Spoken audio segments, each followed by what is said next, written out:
Shalom saudara-saudara yang dikasihi oleh Tuhan. Yesus Kristus adalah batu karang yang teguh.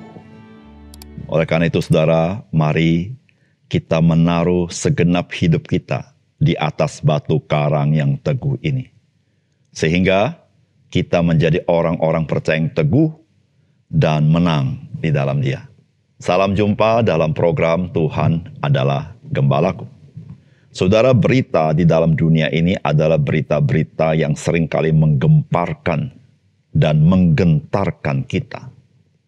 Misalnya berita-berita terkait dengan perang, bencana alam, sakit penyakit, kejahatan demi kejahatan, resesi, dan lain sebagainya. Saudara, tidak terasa oleh kita dan manusia umumnya bahwa denyut kehidupan kita sangat dipengaruhi oleh berita-berita yang kita dengar dan kita saksikan. Apalagi ketika kita berpikir bahwa berita-berita itu ada kaitannya langsung dengan kita. Saudara, tentu hidup penuh antisipasi merupakan hal yang wajar dan perlu dilakukan dalam hidup kita. Namun saudara, yang sering kali terjadi bukanlah sebuah antisipasi yang praktis, melainkan yang terjadi adalah tekanan bagi jiwa kita yang terus bertambah. Misalnya kekhawatiran kita, ketakutan kita, kecemasan kita, bahkan amarah kita dan sebagainya. Yang membuat kita tidak lagi sanggup untuk mengantisipasi apapun yang terjadi dalam hidup kita. Saudara, sebagai orang percaya, apa yang penting dan sangat urgen yang perlu kita utamakan di dalam kehidupan yang seperti ini? Saudara, mari kita membaca Sefanya pasal yang kedua. Bersemangatlah dan berkumpullah, hai bangsa yang acuh tak acuh, sebelum kamu dihalau seperti sekam yang tertiup, sebelum datang ke atasmu murka Tuhan yang bernyala-nyala itu, sebelum datang ke atasmu hari kemurkaan Tuhan. Carilah Tuhan, hai semua orang yang rendah hati di negeri yang melakukan hukumnya. Carilah keadilan, carilah kerendahan hati, mungkin kamu akan terlindung pada hari kemurkaan Tuhan.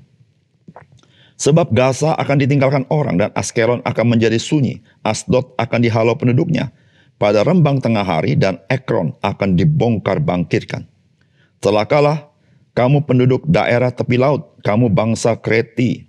Terhadap kamulah firman Tuhan ini, hai Kanaan, tanah orang Filistin. Aku akan membinasakan engkau sehingga tidak ada lagi pendudukmu. Daerah tepi laut akan menjadi tempat kediaman bagi gembala-gembala dan kandang berpagar bagi kambing domba. Daerah pinggir laut akan menjadi kepunyaan sisa-sisa kaum Yehuda. Mereka akan merumput di sana dan berbaring di rumah-rumah Askelon pada hari malam. Sebab Tuhan Allah mereka akan memperhatikan mereka dan akan memulihkan keadaan mereka. Aku telah mendengar pencelaan dari pihak Moab dan kata-kata nista dari pihak Bani Amon. Bagaimana mereka mencela umatku dan membesarkan dirinya terhadap daerah umatku itu. Sebab itu, demi aku yang hidup, demikian firman Tuhan semesta alam Allah Israel. Maka Moab akan menjadi seperti Sodom dan Bani Amon seperti Gomora, yakni menjadi padang jeruju dan tempat penggalian garam dan tempat sunyi sepi sampai selama-lamanya. Sisa-sisa umatku akan menjara mereka dan yang masih tinggal dari bangsaku itu akan memiliki mereka sebagai warisan. Inilah yang menjadi bagian mereka sebagai ganti kecongkakan mereka. Sebab mereka telah mencela dan membesarkan diri terhadap umat Tuhan semesta alam. Tuhan akan mendahsyatkan mereka. Sebab ia akan melenyapkan para allah di bumi. Dan kepadanya akan sujud menyembah setiap bangsa daerah pesisir masing-masing dari tempatnya. Kamu pun, hai orang Ethiopia, akan mati tertikam oleh pedangku. Ia akan mengacungkan tangannya terhadap utara, akan membinasakan Asyur, dan akan membuat Niniwe menjadi tempat yang sunyi sepi, kering, seperti padang gurun. Dan di tengah-tengahnya akan berbaring kawanan binatang, yakni segala macam binatang hutan, baik burung undan maupun burung bangau, akan bermalam di hulu tiangnya. Burung ponggok akan berbunyi di tingkap, burung gagak di ambang pintu. Pemapan dari kayu aras telah tersingkap. Itulah kota yang beria-ria penduduknya, begitu tentram, dan yang berkata dalam hatinya, hanya ada aku dan tidak ada yang lain. Betapa dia sudah menjadi tempat yang tandus, tempat pembaringan bagi binatang-binatang liar. Setiap orang yang lewat daripadanya akan bersuit dan mengayun-ayunkan tangannya. Saudara yang dikasihi oleh Tuhan, penghukuman kepada bangsa Yehuda cepat atau lambat akan terjadi. juga kepada bangsa-bangsa lain yang telah berbuat perbuatan yang tidak sepatutnya kepada umat Tuhan. Saudara, perbuatan-perbuatan mereka bukan sekedar tindakan lahiriah, namun juga ada semangat di dalam batin mereka bahwa Tuhan tidak dapat bertindak apapun kepada mereka, sehingga mereka dapat berbuat semena-mena dan bersukaria atas penderitaan umat Tuhan. Saudara, apakah pesan firman Tuhan bagi kita? Saudara, yang pertama, jangan ditunda lagi. Tuhan memanggil kita untuk kita mencari wajah-Nya, agar kita tidak larut di dalam arus dunia ini, melainkan kita mengenal Tuhan yang Maha Kuasa, Maha Hikmat, dan mengasihi kita, sehingga kita tidak terjerat kepada kebinasaan dunia ini. Saudara, firman Tuhan berkata begini, bersemangatlah dan berkumpullah hai bangsa yang acuh tidak acuh. Sebelum kamu dihalau seperti sekam yang tertiup, sebelum datang ke atasmu murka Tuhan yang menyala-nyala itu, sebelum datang ke atasmu hari kemurkaan Tuhan, carilah Tuhan hai semua orang yang rendah hati di negeri, yang melakukan hukumnya. Carilah keadilan, carilah kerendahan hati, mungkin kamu akan terlindung pada hari kemurkaan Tuhan. Saudara, berita yang Nabi Sefanya sampaikan adalah berita penghakiman Tuhan yang akan datang kepada bangsa Yehuda. Namun kalau saudara membaca dengan lebih teliti lagi, sebetulnya berita penghakiman yang disampaikan oleh Sefanya juga merupakan berita supaya umat Israel bertobat dan datang kepada Tuhan. Supaya mereka berbalik. Saudara, berita penghakiman lahir bukan dari kebencian Tuhan kepada umatnya, tetapi lahir dari kasih Tuhan kepada mereka. Di situlah Tuhan katakan, berkumpullah hai bangsa yang acuh tidak acuh. Bangsa yang tidak peduli. Saudara mau mengingatkan, ada Tuhan yang mengasihi mereka. Maka Tuhan berkata begini, carilah Tuhan, hai semua orang yang rendah hati di negeri, yang melakukan hukumnya, carilah keadilan, carilah rendah hati. Mungkin kamu akan terlindung pada hari kemurkaan Tuhan. Saudara, ketika Tuhan berbicara kepada mereka, Tuhan berbicara kepada umat Tuhan. Mereka yang tahu hukum, mereka yang tahu apa itu keadilan, mereka yang tahu apa itu arti rendah hati. Tapi saudara, dalam kehidupan mereka, mereka lupa semuanya itu. Mereka menjadi bangsa yang seperti bangsa-bangsa lain. Saudara, Tuhan mengingatkan sekali lagi, carilah Tuhan, carilah wajah Tuhan, supaya kamu tidak berada di bawah murka Tuhan. Saudara, ketika kita berbicara tentang carilah Tuhan atau mencari wajah Tuhan, saudara, kita ingat sekali apa yang dikatakan oleh Tuhan Yesus di dalam Matius pasal 6 ayat 33. Tuhan Yesus berkata, tetapi carilah dahulu kerajaan Allah dan kebenarannya, maka semuanya itu akan ditambahkan kepadamu. Saudara, bukankah berita yang sama yang Tuhan Yesus sampaikan kepada kita hari ini? Sama dengan berita daripada Nabi Sefanya kepada bangsa Israel. Carilah Tuhan. Saudara, dengan mencari Tuhan, maka engkau terlindung daripada murka Tuhan. Saudara, ketika murka Tuhan datang, maka segala sesuatu yang engkau punyai, seluruhnya habis, musnah. Tapi saudara, Yesus berkata, tetapi kalau engkau mencari kerajaan Allah dan kebenarannya, maka semuanya akan ditambahkan kepadamu. Saudara, di dalam bagian firman Tuhan yang lain, Matius 25 ayat 29 dikatakan begini, karena setiap orang yang mempunyai kepadanya akan diberi, sehingga ia berkelimpahan, tetapi siapapun yang tidak mempunyai, apapun juga yang ada padanya akan diambil daripadanya. Saudara, bagian firman Tuhan ini berbicara tentang talenta, yaitu segala sesuatu yang Tuhan percayakan kepadanya, dan orang-orang yang menghargai apa yang dipercayakan Tuhan kepadanya, maka Tuhan tambahkan. Saudara yang kasih dalam Tuhan, jikalau engkau mempunyai segala sesuatu harta benda, namun engkau tidak menerima kasih karunia di dalam Tuhan, engkau tidak hidup di dalam Tuhan, engkau tidak ada di dalam kerajaan Allah itu, maka apapun yang engkau punyai, semuanya itu akan lenyap, tidak akan berarti.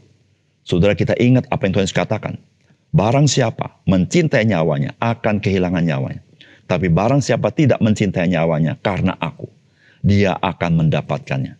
Saudara yang kasih dalam Tuhan, Tuhan memberikan pesan kepada bangsa Israel supaya mereka mencari Tuhan. Karena ketika mereka mencari Tuhan, mereka terlindung dari murka Allah. Sehingga apa yang mereka perbuat menjadi bernilai. Saudara, itulah pesan firman Tuhan bagi kita sebagai orang percaya. Saudara, ketika kita berada di dalam Tuhan, maka apa yang kita perbuat baginya menjadi sesuatu yang tidak sia-sia, tetapi menjadi sesuatu yang bernilai kekal. Saudara, yang kedua, saudara, marilah kita waspada dengan ketentraman yang tidak permanen atau yang palsu, karena berdasarkan kepada hal-hal yang sifatnya sementara.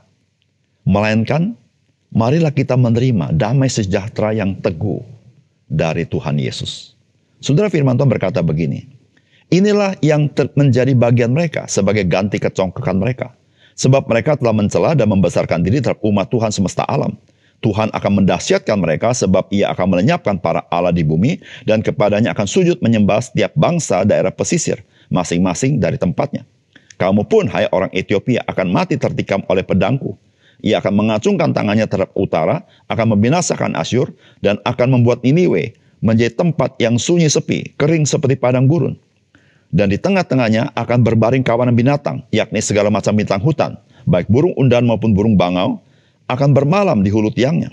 Burung ponggok akan berbunyi di tingkap, burung gagak di ambang pintu, pemapan dari kayu aras telah tersingkap. Itulah kota yang beria-ria, yang penduduknya begitu tentram, dan yang berkata dalam hatinya, hanya ada aku dan tidak ada yang lain.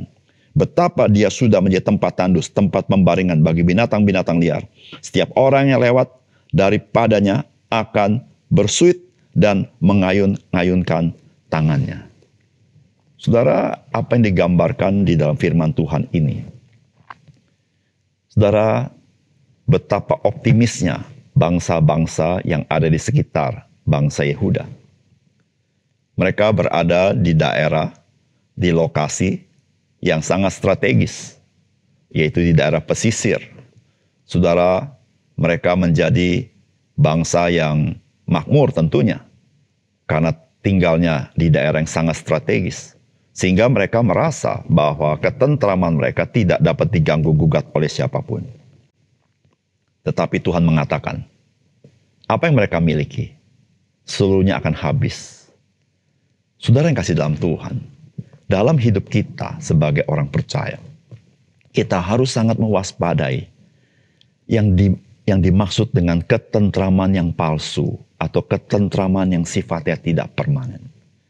Yaitu ketentraman yang bergantung kepada sesuatu yang tidak permanen. Ketentraman yang bergantung kepada sesuatu yang sementara. Ketentraman yang bergantung kepada sesuatu yang sesungguhnya tidak dapat melindungi kita.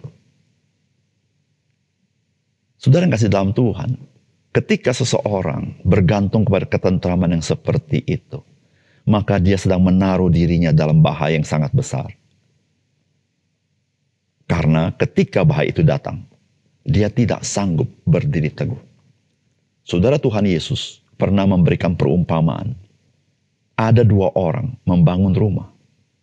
Yang satu membangun rumah di atas pasir. Yang satu membangun rumah di atas batu karang yang kokoh. Saudara yang membangun rumah di atas pasir, saudara, dia tinggal dalam rumah itu, dia tentram. Yang tinggal di dalam rumah di atas batu karang yang kokoh, dia tentram. Saudara, yang mana ketentraman yang sejati? Tentu, saudara, ketentraman yang di atas batu karang yang kokoh. Orang yang tinggal di dalam rumah di atas pasir, dia mengalami ketentraman yang palsu. Karena ketika badai itu datang, maka rumah itu tidak sanggup melindungi dia. Saudara yang dikasih oleh Tuhan, saudara, kita harus memiliki ketentraman yang sejati.